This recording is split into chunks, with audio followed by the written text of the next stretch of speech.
बिस्मिल्लाहिर्रहमानिर्रहीम। मैं मोहम्मद तारिक इकबाल हूं। आज हम बात करेंगे फीफा वर्ल्ड कप 2022 के मुतालिक।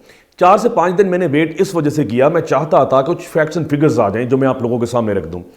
फैक्ट्स एंड फिगर्स आ चुकी, मैं इंशाल्लाह अपने नाज़रीन और सामीन के सामने रखूंगा। बड़ी इंटरेस्टिंग फैक्ट्स एंड फिगर्स हैं, लेकिन इसके साथ साथ मैं फीफा वर्ल्ड कप्स जो साबका हो चुके हैं उनके मुतालिक भी बात करूंगा, और वर्ल्ड कप का आगाज किस तरह से हुआ, बल्कि इंटरनेशनल टूर्नामेंट जो फुटबॉल का है इसका आगाज किस तरह से होता है, फीफा किस तरह से इस चीज को लेकर परवान चढ़ता है और अपनी लेटेस्ट मॉडर्न मौजूदा शक्ल में इस चीज को अंजाम देता है। ये सारी बात होगी, लेकिन इन सारी दिलचस्प बातों में से सबसे दिलचस्प बात यह है, कतर जिसकी अपनी आबादी सिर्फ और सिर्फ 30 लाख है, 3 मिलियन लोग कतर के अंदर रहते हैं। अगर आप नक्शे पर देखें तो बड़ा छोटा सा मुल्क है जिसके तीनों तरफ पानी है, इसे पेनिनसुला कहें तो ज्यादा बेहतर हो सकता है, और एक तरफ सऊदी अरेबिया है।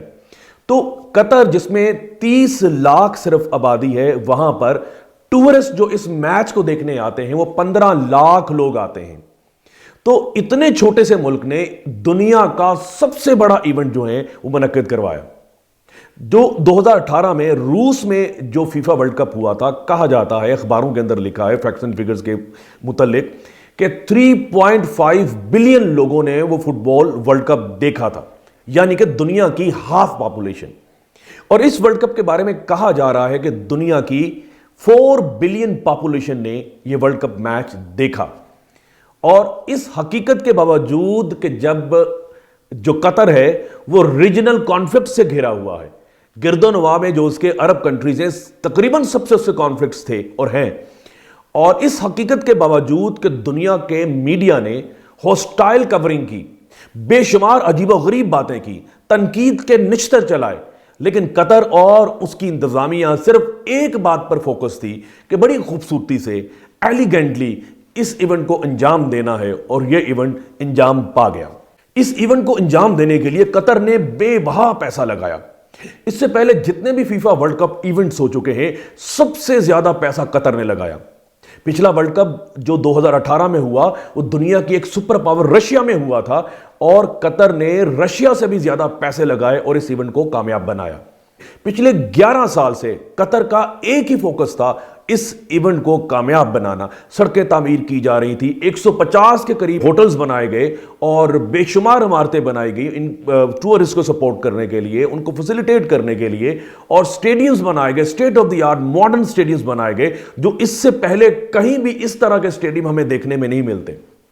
आप रशिया की एग्जाम्पल ले लें, आप ब्राजील की एग्जाम्पल ले लें, आप अर्जेंटीना की एग्जाम्पल ले लें, किसी मुल्क में इतने स्टेट ऑफ द आर्ट, इतने मॉडर्न पैराफर्नेलिया के साथ स्टेडियम्स मौजूद नहीं थे जितने के कतर ने दुनिया को दिखा दिए।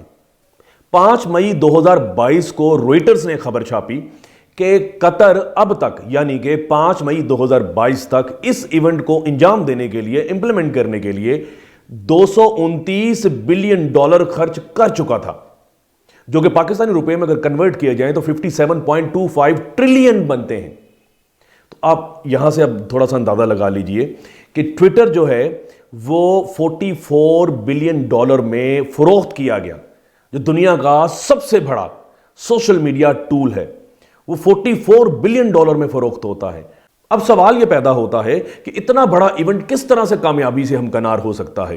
तो इसका जवाब सिर्फ एक है। वो लोग जो कि इंटरनेशनल पॉलिटिक्स पर नजर रखते हैं, पढ़ते हैं और अपना तज्जिया देते हैं, जो रीजनल कॉन्फ्लिक्ट्स को पढ़ते हैं, या वो ममालिक जो अपने मुल्क में कोई बहुत बड़ा इवेंट करवाना चाहते हैं, जिस तरह से फीफा वर्ल्ड कप है, या अपनी स्टेट को इकोनॉमिक बूस्ट देना चाहते हैं, तो एक सबसे बड़ा लेसन इस फीफा वर्ल्ड कप जो कतर में हुआ, इसके नतीजे में जो हम लोगों के सामने आता है, और वो ये है कि उन ममालिक को अपने रीजनल कॉन्फ्लिक्ट्स को छोड़ना पड़ेगा, अपनी अनाओं को छोड़ना पड़ेगा। अब ये देखिए, कतर का सबसे बड़ा इख्तलाफ सऊदी अरेबिया के साथ था।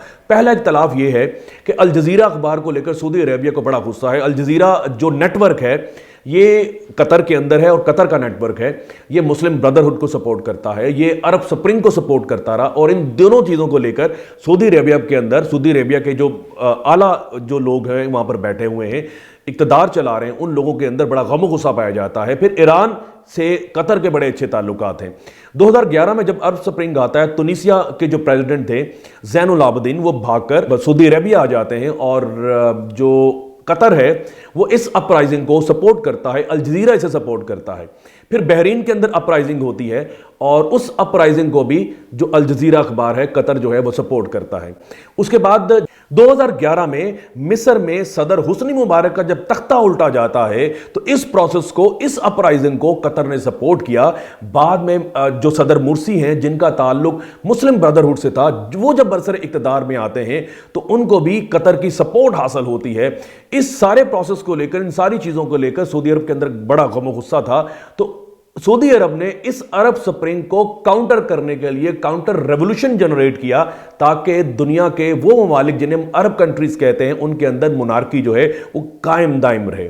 तो सबसे पहले उन्होंने ये किया मिस्र के अंदर कि एक मिलिट्री कू जो वहां पर हुआ उसे सपोर्ट किया, हर तरह से सपोर्ट किया। और वहां पर जो उनके सदर थे, जो मिलिट्री मैन थे जिन्होंने कू किया, अब्दुल फतह अल सिसी, उसे वहां पर कामयाब बनाया। और उनके बड़े अच्छे ताल्लुकात हैं मिस्र के साथ और इस बंदे के साथ जिसने वहां पर मिलिट्री कू किया। तो ये मुख्तसर से मैंने बात इस वजह से आप लोगों के सामने रखी कि बड़े कॉन्फ्लिक्ट थे कतर के सऊदी अरब को लेकर। 2017 में सऊदी अरब ने तो अपना बॉर्डर जो है वो बंद कर दिया कतर के साथ जो अटैच है। अब कतर के साथ जो एक ही लैंड अटैच है और वो सऊदी अरब की है, वो भी बॉर्डर बंद हो जाएगा तो बड़ा इकोनॉमिक क्रंच आएगा। और इकोनॉमिक क्रंच आया और ये इन दोनों में आया जब वो world cup, FIFA world cup की तैयारी कर रहे थे। तो लेकिन पिछले साल चीजें कुछ खत्म हुई और वो लम्हा हमने देखा कि जबकि दोनों के जो प्रेसिडेंट हैं हाथ में हाथ डाले, वो वेव कर रहे हैं ऑडियंस के सामने। तो ये चीज़ें फिर करनी पड़ती हैं जब आपने कुछ बड़ा इवेंट देना हो। यूरोप की एग्जांपल ले लीजिए, जब उन्होंने तरक्की की उसी सूरत में कि जब उन्होंने अपने जो रीजनल कॉन्फ्लिक्ट्स है वो ख़त्म कर दिए। अब हम बात करते हैं कुछ फुटबॉल को लेकर, इसकी तारीख के मुतालिक लेकर, कब और किस तरह से ये सारा प्रोसेस जो है ये कॉम्पिटिशन्स का या इंटरनेशनल टूर्नामेंट्स का किस तरह से अंजाम पाता है। तो सबसे पहले ग्लासगो के अंदर 1872 में स्कॉटलैंड और इंग्लैंड के दरमियान दुनिया का पहला इंटरनेशनल फुटबॉल मैच खेला गया। उसके बाद दुनिया में डिमॉन्स्ट्रेशन स्पोर्ट होती हैं और कोई मेडल्स नहीं दिए जाते। ये सन 1900 के अंदर ये फुटबॉल की डिमॉन्स्ट्रेशन स्पोर्ट्स होती हैं। लेकिन 1904 में एक इंटरनेशनल टूर्नामेंट होता है फुटबॉल का, उसे समर ओलंपिक्स कहा जाता है। 1904 में फीफा मार्दे वजूद में आता है, इसकी दाग बेल डाली जाती है। ये एक फ्रेंच वर्ड का मुखफ़फ़ है, federation international D football association, मतलब है इंटरनेशनल एसोसिएशन फुटबॉल फेडरेशन। लेकिन दुनिया के बेशुमार कंट्रीज जो कि डिफरेंट कॉन्टिनेंट्स में रहते हैं वो सफरी सहूलियात के मुनासिब अंदाज में ना होने की वजह से वो सफ़र नहीं कर सकते थे। यही वजह है कि फीफा 1904 में मार्दे वजूद में आने के बावजूद इंटरनेशनल इवेंट्स मुनक्कद नहीं करवा सका। और 1930 में फीफा ने पहला वर्ल्ड कप जो है इवेंट करवाया और यूरुग्वे जो था वो होस्ट कंट्री था और इस इवेंट के अंदर 13 मुल्कों ने पार्टिसिपेट किया। सेकेंड वर्ल्ड वॉर के दौरान वर्ल्ड कप के मैचेस नहीं होते, लेकिन 1934 से लेकर 1978 तक फीफा वर्ल्ड कप ने जितने इंटरनेशनल टूर्नामेंट मुनक्कद करवाए इसमें 16 टीमें हिस्सा लेती थीं। 1982 में यह तादाद बढ़कर 24 हो जाती है और 1998 में 32 टीमें हिस्सा लेने लगी। अक्टूबर 2016 में फीफा के प्रेसिडेंट गियानी इन्फेंटिनो ने एक ऐलान किया कि 2026 में जो वर्ल्ड कप होगा उसमें 48 टीम्स हिस्सा लेंगी और 80 मैचेस खेली जाएंगे। हालिया फीफा वर्ल्ड कप जो 2002 में कतर में इख्तिताम पजीर हुआ, ये 4 हफ्ते चलता रहा। इसमें 64 गेम्स हुई, मतलब है 64 मैचेस हुए और 172 इसमें गोल किए गए। अब कुछ बातें वर्ल्ड कप की ट्रॉफी के मुतालिक हो जाएं। ये जो न्यू ट्रॉफी है वर्ल्ड कप की जिसे आप देखते हैं, ये 36 सेंटीमीटर हाइट है इसकी, यानी कि 12.4 इंचेस इसकी हाइट है और ये सॉलिड 18 कैरेट गोल्ड की बनी हुई है। 18 कैरेट से मुराद है 75% इसमें गोल्ड होता है और इसका वजन 6.17 केजी होता है। यह ट्रॉफी विनिंग टीम को दी जाती है, लेकिन एक बात बड़ी इंपॉर्टेंट है, यह परमानेंटली विनिंग टीम को नहीं दी जाती। वर्ल्ड कप के जो विनर्स हैं इस ट्रॉफी को रिटेन करते हैं पोस्ट मैच सेलिब्रेशन के लिए। जब पोस्ट मैच सेलिब्रेशन खत्म हो जाती है तो ये ट्रॉफी ले ली जाती है और इसके बदले में एक गोल्ड प्लेटेड रेप्लिका मतलब है इसकी कॉपी जो है ट्रॉफी की वो उन्हें दे दी जाती है। इस जमन में एक बात बड़ी इंपॉर्टेंट है, वर्ल्ड कप की ट्रॉफी 1983 में चोरी हो गई थी और आज तक वो ट्रॉफी नहीं मिली। अब थोड़ी सी बात यह कर लेते हैं कि कौन कौन से ममालिक ने कितने कितने वर्ल्ड कप्स जीते हैं। इस वर्ल्ड कप होने से पहले फ्रांस और अर्जेंटीना बराबर थे, यानी कि फ्रांस ने भी 2 वर्ल्ड कप जीते और अर्जेंटीना ने भी 2 वर्ल्ड कप जीते। फ्रांस ने 2 वर्ल्ड कप जो जीते वो 1998 में और 2018 में, यानी कि 20 साल के गैप के बाद फ्रांस ने दूसरा फीफा वर्ल्ड कप, फुटबॉल का वर्ल्ड कप जीता था। इसी तरह अर्जेंटीना ने भी 2022 से पहले 2 वर्ल्ड कप जीते थे, एक 1978 का और एक 1986 का। वो वर्ल्ड कप 1986 का जो कि मैराडोना ने एज कैप्टन अर्जेंटीना को कामयाबी से हमकनार किया था। और 2022 का वर्ल्ड कप जीतकर जो अर्जेंटीना है वो फ्रांस से एक स्टेप आगे जा चुका है, यानी कि अर्जेंटीना अब 3 वर्ल्ड कप जीत चुका है। इसी तरह यूरुग्वे ने भी 2 वर्ल्ड कप जीते हैं, ब्राजील 5 वर्ल्ड कप जीत चुका है, इटली 4 वर्ल्ड कप जीत चुका है और इसी तरह जर्मनी ने भी 4 वर्ल्ड कप जीते हैं। फीफा खवातीन का वुमेन्स वर्ल्ड कप भी मुनक्कद करती है और यह पहला वर्ल्ड कप 1991 में चाइना में हुआ था। फीफा वुमेन वर्ल्ड कप हर 2 साल के बाद मुनक्कद किया जाता है।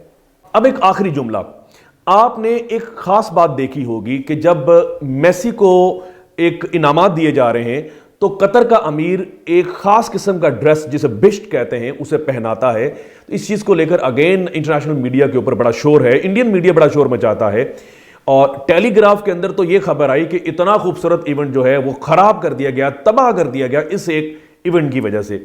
तो कतर ने इस चीज को क्लियर किया, अल जजीरा के अंदर यह बात लिखी गई कि ये एक बड़े ऑनर की बात है, ये अरब कल्चर की बात है, ये हमारी ट्रेडिशन की बात है कि हम किसी मेहमान को या कि बहुत बड़े इवेंट के ऊपर किसी खास किस्म के आदमी को ये बेस्ट जो है ये पहनाते हैं। तो यहां से एक सिंबलिज्म ये निकलता है कि इस पूरे इवेंट के अंदर जो कि 4 हफ्ते 28 दिन या 29 दिन जारी रहा, इस पूरे इवेंट में जो कतर है उन्होंने अपनी ट्रेडिशन को नहीं छोड़ा। बेशुमार लोग वावेला मचाते रहे शराब को लेकर, कुछ अजीबोगरीब बातों को लेकर, लेकिन कतर जो है वो एक चीज के ऊपर कायम और दायम रहा कि जी क्वालिटी देना हमारा फर्ज है। जो दुबई है उन्होंने अपना बॉर्डर खोल लिया, यूएई ने, जो सऊदी अरेबिया है उन्होंने अपना बॉर्डर खोल लिया और जो सऊदी अरेबिया की कुछ कंपनीज हैं वो अपने पोर्टेबल ट्रक्स को लेकर, खाने पीने की चीज़ों को लेकर इवन कतर के अंदर मौजूद थी। तो ये हमने सारी चीज़ें देखी। बहरीन के साथ अभी भी उनके कॉन्फ्लिक्ट है कतर के और फ्लाइट्स भी नहीं आती जाती और बहरीन को भी कुछ ना कुछ सोचना चाहिए, छोटा सा मुल्क है और इस चीज़ से पूरे फ़ायदा उठाने की कोशिश करनी चाहिए थी। यूएई ने फ़ायदा उठाया और सऊदी अरब ने फ़ायदा उठाया, रीजनल कंट्रीज ने फ़ायदा उठाया, लेकिन बहरीन फ़ायदा नहीं उठा सका, ज़िद की वजह से फ़ायदा नहीं उठा सका। तो मेरा ख्याल है कि तभी आप लोग आगे बढ़ेंगे, एक कंट्री आगे बढ़ेगा कि जबकि वो अपने तनाज़ात को ख़त्म करेगा और फोकस करेगा लोगों के ऊपर, अपनी अचीवमेंट के ऊपर, अपनी कामयाबियों के ऊपर। अपनी अगली वीडियो किसी नई थीम को लेकर, किसी नई कॉन्टेंट को लेकर इंशाल्लाह हाज़िर खिदमत होऊंगा। अपना अपने गिरदनवा लोगों का बहुत सा ख्याल रखिए। खुदा हाफिज़।